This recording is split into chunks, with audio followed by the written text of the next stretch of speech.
Parents are demanding answers after their two-year-old died during a dental visit. Put it up full mask. This is going to be a tough one, okay? So according to Atlanta Black Star, a North Carolina family is demanding answers and accountability from a dental office, after a 2-year-old, Ermias Mitchell, suffered a medical emergency during a dental procedure and then died. I got to stop right there.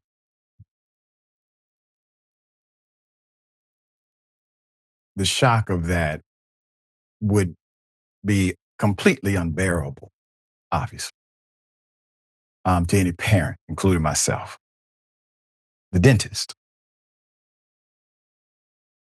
There's more to this story.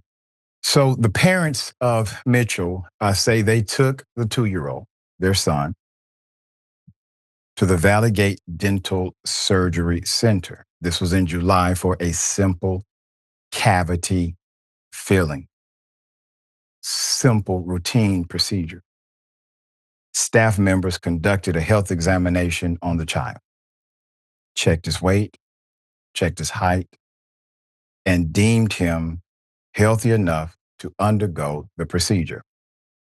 The toddler was administered anesthesia. But at some point, a complication happened. A 2-year-old was given a controlled drug.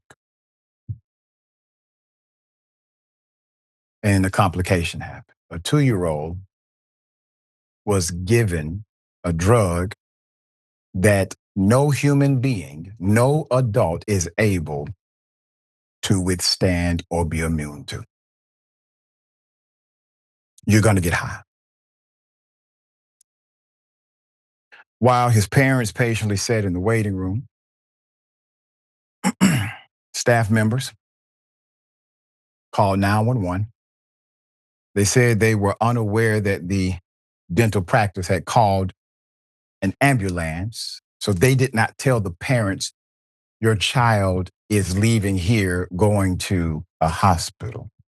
They were unaware until the EMS arrived. So they let the EMS break the news to the parents, taking their son to the hospital without them. Parents said the nurses only told them that Ermias suffered a collapsed lung during surgery. Quote, we was like, so where's our son? That's what the father said, Mr. David Mitchell. Quote, he was already gone in the ambulance and we was like, why don't you tell us? End quote. Shortly after the child's tragic death, Valleygate Dental Surgery Center CEO Virginia Jones said the center would investigate what happened during the procedure. They also assured the public that their surgical staff includes board-certified and highly experienced physician anesthesiologists, certified registered nurse, anesthetics CRNAs, and nurses said they're reviewing the 2-year-old's procedure. Quote, since 2019, more than 13,000 patients have safely received care at our Greensboro Ambulatory Surgery Center, they say. While rare, complications can occur unexpectedly, even under carefully controlled circumstances. We are actively reviewing yesterday's circumstances in collaboration with all relevant agencies, end quote. Jones said in a statement July 18th, tone deaf, to say the least. The dental practice has released no updates on their review of the 2-year-old's cavity procedure. Greensboro police say their investigation is ongoing. there are no new developments. However, according to WXII, while Valleygate is licensed through the North Carolina Department of Health and Human Services, the center actually does not possess a license, accreditation, or certification with the North Carolina Dental Board. State dental board officials said they will also now be investigating. In September, state inspectors determined that this same dental practice violated 23 health and safety codes, which forced the facility to close several of its procedure rooms, some of which had been newly built. Violations include fire safety issues, suspected leaks in vacuum lines, improperly installed electrical wiring.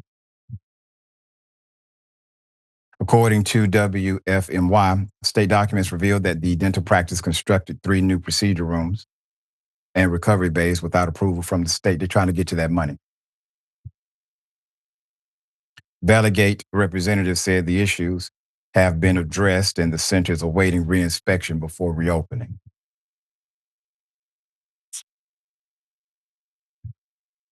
Put up the GoFundMe.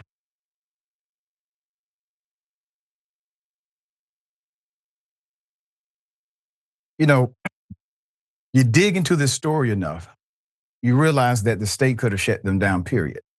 They did not have to say, hey, guys, listen, we're going to make you close these rooms that you built that aren't even really being used right now because you're not licensed. And we're going to say we did something. We're going to investigate, do an inspection. We'll approve it next time, but we can't do it now. You jumped the gun a bit.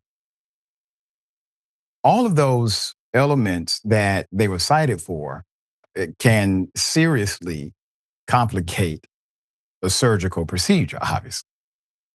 Those are the ones we know about.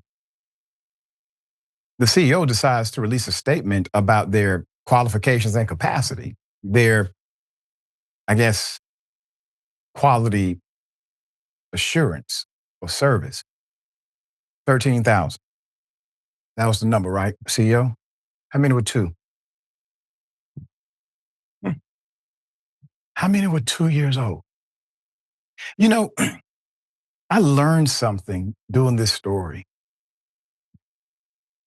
A lot of dentists will not accept a 2-year-old. I didn't know why until I saw this. Because those individuals, those dentists, they believe they have a higher responsibility to overall health rather than engaging in practices that could and sometimes do provide irrevocable harm to a 2-year-old. So they do not see them as practice. Put up the GoFundMe again. I want us to help this family.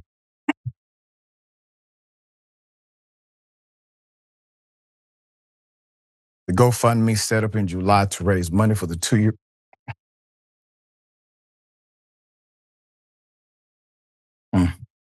To bury the 2-year-old. Senator? Yeah, Doc.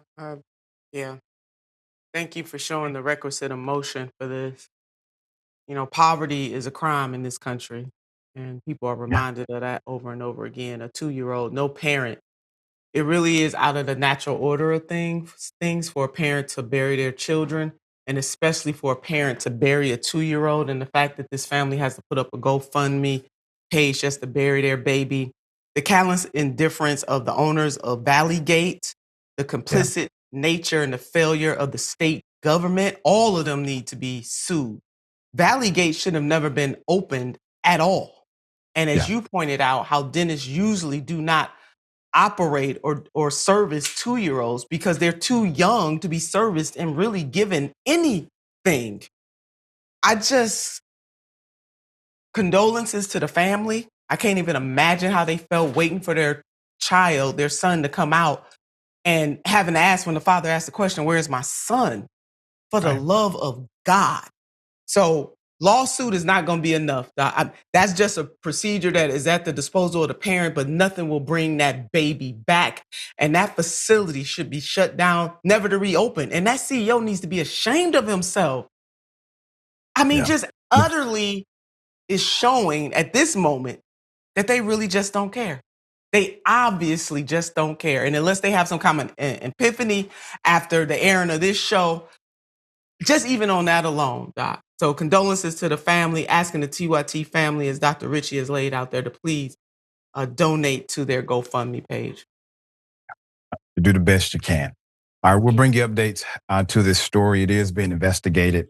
I would hope that possibly a criminal investigation for gross negligence at the minimum is warranted.